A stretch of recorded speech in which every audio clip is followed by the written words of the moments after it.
Salute, salute, salute. Cheers to another day. Thank you very much for being here. If you want to know a Latino that had massive influence on the show, I Love Lucy, that does not get enough credit for the things that he did, not only in the actual TV, but the back, then we're going to tell you all about this. So you definitely want to check out this episode today so you can learn more about it and be inspired to be able to do not only the in front of the TV, but the back and the back end and be able to be part of it. You are definitely going to enjoy this episode. So salute one more time. Check out the episode. I hope you enjoy it.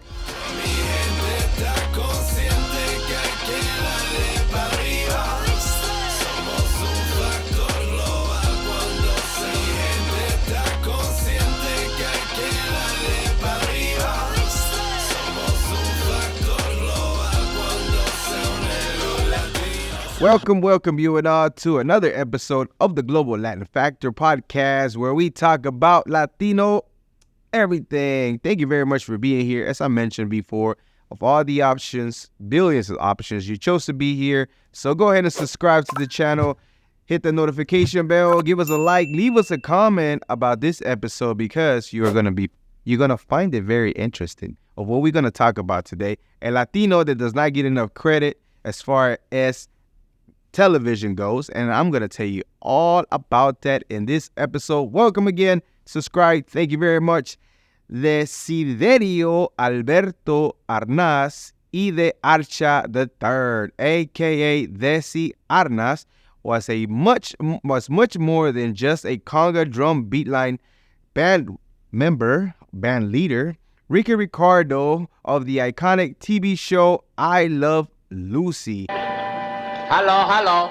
He was a powerful and influential producer responsible for many television conversions that we take for granted today.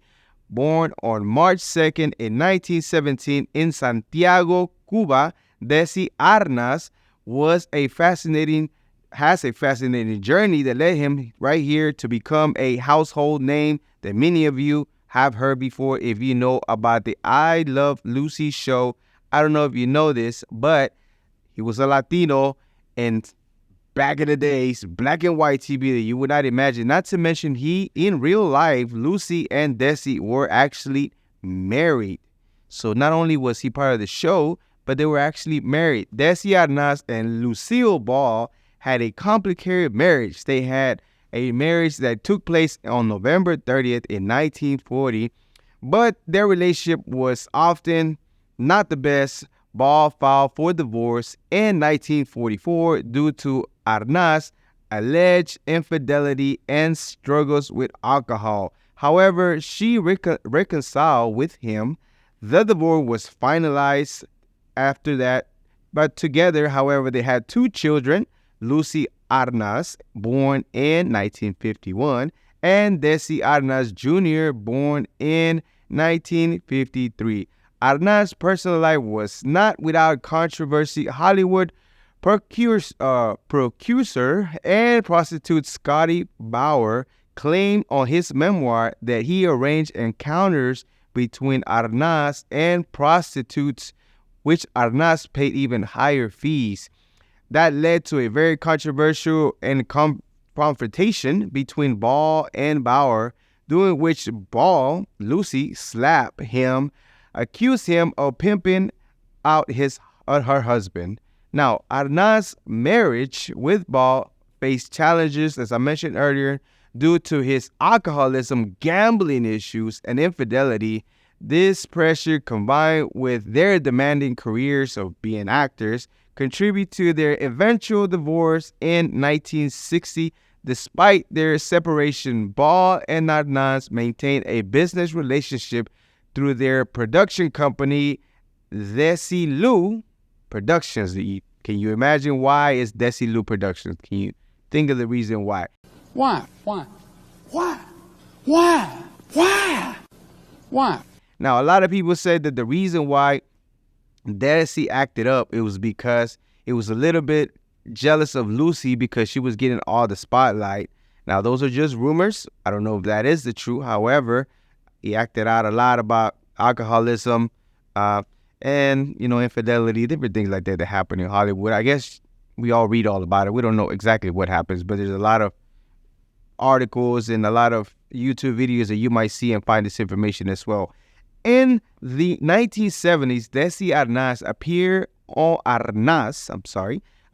on several TV shows along host Mike Douglas and actress Vivian Vance, who had been a guest on his earlier show, I Love Lucy. During the time, he also had a special on NBC called Craft Music Hall, where he featured his children and made a brief appearance with Vance. However, Arnaz faced health challenges. In 1971, he had a severe case of diverticulosis. He underwent surgery and spent several years recovering.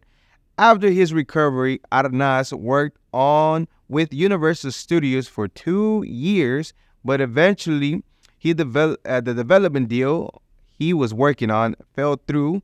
Now, he also was involved for 2 other shows that also fell through. One of the shows with Dr. Domingo. Did he have one of the characters which actually did appear on an episode of Ironside? Those were shows back in the day. Another project, Chairman of the Board, was supposed to star Elk Summer, but did not materialize after all. And the following years, Arnaz dedicated his time to write his autobiography, which took 2 years to complete. I don't know if you ever took time to want to write an autobiography. However, I can imagine it would have taken some time. Now, to promote his autobiography titled A Book, Arnaz served as host of Saturday Night Live on February 21st in 1976. During the show, he had his son, Desi Jr., perform spoofs of I Love Lucy and The Untouchables. Untouchables was a mafia type of show back in the days that had controversy also. They even showcased earlier concepts of I Love Lucy called I Love Louie, where Desi lived with Louis Armstrong. Arnaz read Lewis Carroll's poems Jabberwockies in a Cuban accent with the SNL brand support. Then they also sang Babalu and the Cuban Peter, 2 songs reminiscent of his dance band days. Remember, he was a band member. The show ended with Arnaz leading the entire cast in a conga line throughout SNL studios. Now, if you don't know, Desi is credited for bringing conga line into the mainstream. A lot of people did not know, but that was like his thing back in the days.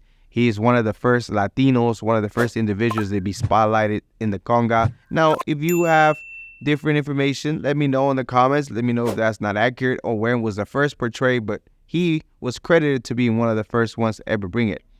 In 1976, CBS paid tribute to Lucille Ball with a 2-hour special called CBS Salutes Lucy the First 25 Years. It was the first time in 16 years after their divorce that Ball and Arnaz appeared together on screen. Despite their challenges, Arnaz even maintained a sense of humor. In a newspaper article, he jokingly said it was tough to compete with the younger version of Ricky Ricardo from 20 years ago, who was much more better looking than he was. Imagine that after 20 years, still having a sense of humor, having to go through a tough divorce, and still being able to be there and salute to Lucy for what she has done. That's amazing. Arnaz made a guest appearance on the TV series Alice in 1978, which starred Linda Levine. The show was produced by Madeline Pugh and Bob Carroll Jr., who were co-creators of I Love Lucy. His final acting role was as Mayor Leon Quiñones in 1982 film Escape Artist. Outside of his acting career, Arnaz owned the Indian Wells Country Club in Palm Desert in California, and also taught classes. He taught classes, acting classes, and studio production classes and for television in San Diego State University. Desi Arnaz unfortunately passed away on December 2nd in 1986 at the age of 69 in Del Mar, California, due to lung cancer. His contribution to television and entertainment, particularly through the roles of Ricky Ricardo, should be continued to be remembered as we celebrate his life and the amazing thing that he did. Now, there's a lot of videos that I've seen about the beginning. So he was born in Cuba. His family, whenever everything happened, the revolution, his family was actually one of the ones that were, everything was taken away from them because there were on the other side that was the ones that were actually taken away from power. So his family was well off, but they have to, when that happened, a lot of you know about the issues with Cuba. His family's fortune and land, everything was taken away. So even though he came at one time, he was well off. He had land, he had all that. It was all taken away whenever they made their way to the U.S. But they started off with pretty much very minimal. Not to mention, back in the days, being a Latino, having a heavy accent, there's so many doors that closed on them as far as, because it was real life, right? Lucille Ball and Desi were married. They were an actual couple. They were married together. She was a redhead Caucasian woman, and he was a Latino with a heavy accent. And I'm pretty sure it was a little bit exaggerated for production. But anytime they shot out the pilot or they put in, like, suggested that this could be thing, and Lucy firmly believed on doing the show, but a lot of them like, what are you talking about? And it's the same thing. Like, what do you mean? What are we talking about? This is real life. This is like, we are married. We are married. We're a couple. We're together. This is not something that we're just making it out or we want to sell it. Hello, quickly jumping in to let you know, we know that you are enjoying the episode. Hit the subscription, hit the bell, and again, right back to our programming. Thank you very much. But some of the things that Desi's not credited is for his mind, his vision of doing certain things that people were not doing at that time. So at that time when Lucy was about to have, I believe it was their second child, anybody on TV being pregnant or being shown pregnant was not even a thought. It was not even thought about. But Desi brought the suggestion that we should put that in the script, and they rewrote the script to make sure that they added on. And when you were seeing some of this, whatever you were watching the show, that was actually things that were happening in real life. That was not makeup. That was not added stuff. That was actually his kid on the belly. And then whenever the birth happened, that was even an additional thing that they added on. And like 44 million, I believe, people were watching at the time when they were actually showing whenever the baby was born. Not actually the actual footage, but when they were born, it was actually the same time that the actual kid was born. And they incorporated that into that and did all that. So to have that, be a Latino way back in the days where I wouldn't know what it was like back then, but I can only imagine based on some of the stories and some of the videos that I've seen of how tough it was to still break through, to come from Cuba, having well off to nothing, and then having to rebuild back up and, get into be a musician, because that's what he did in early life, until he actually got an opportunity to fall in love with Lucy, to becoming, somebody that he was a very powerful individual, even though he was not credited because of what he portrayed in the show itself. A lot of people didn't see him to be a very smart businessman. Even after their divorce, Lucy would go to him for advice in regards to businesses, and he was one of the ones that led the charge as far as creating their own production and having a production company. They actually owned the rights to the show of Lucy, I Love Lucy. They were the ones that were actually owning it. It wasn't a network, it was them, because they believed in what they were creating.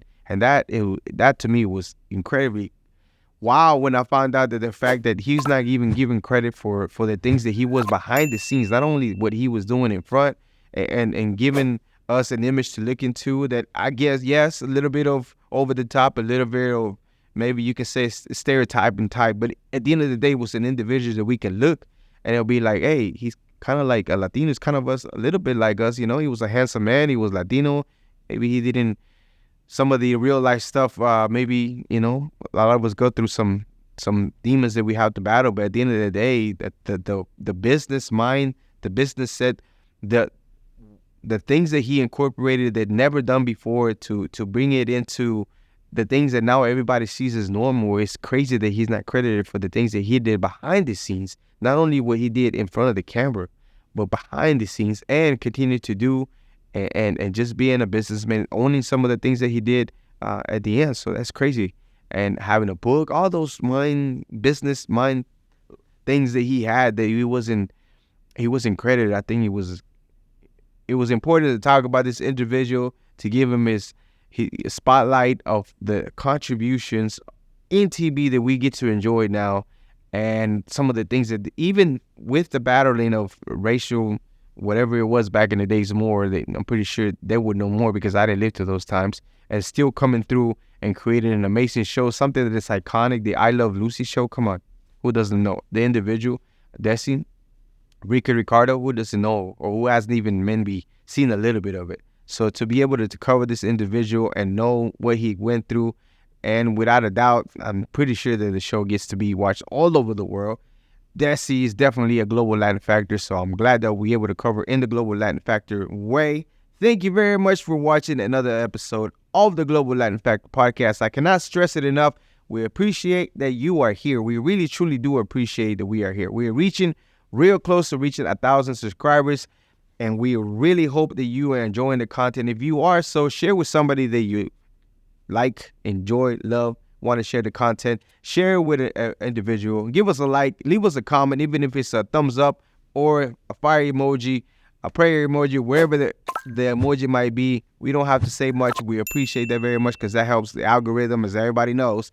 So thank you very much. And remember, thank you very much. And remember to subscribe. And remember, we are just like you. We are human. We are the spice in this melting pot that it is the world.